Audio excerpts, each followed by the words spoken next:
How about it out there today? We're doing a little routine maintenance on our Ferris IS700Z.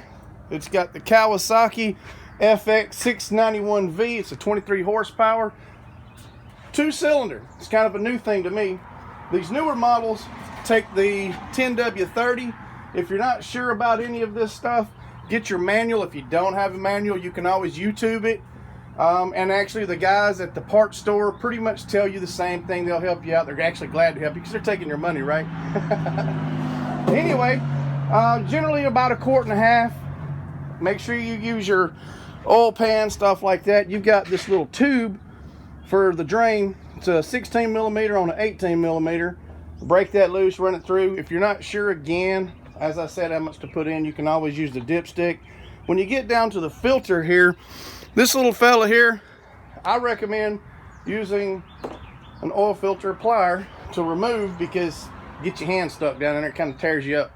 But anyway, you can pick those up at basically any of your auto parts stores. I'm not going to get too much into the spark plugs because this model doesn't really need it right now.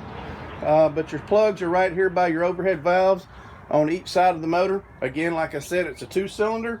The main concern today was changing the oil, which was a 10W30, 1.5 quarts. You can look it up on your manual, make sure everything's right for yours.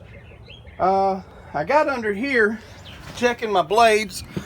Had to use a 1 1/8 to 1 1/8 wrench to hold back here with a 1 millimeter socket. I'm using a cordless impact.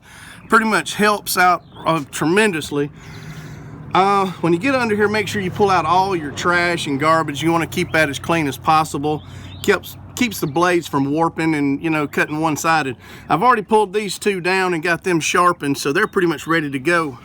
But anyway, when you guys get into sharpening, I know a lot of you want to go out and just buy new blades. If you're like me, you're a little bit more thrifty with things. You want to just fix it yourself. So get your milling stone. Make sure you got good eye safety, because it ain't nothing for that stuff to kick back in your eyes. You guys be safe. Have a great day. Appreciate you watching my video.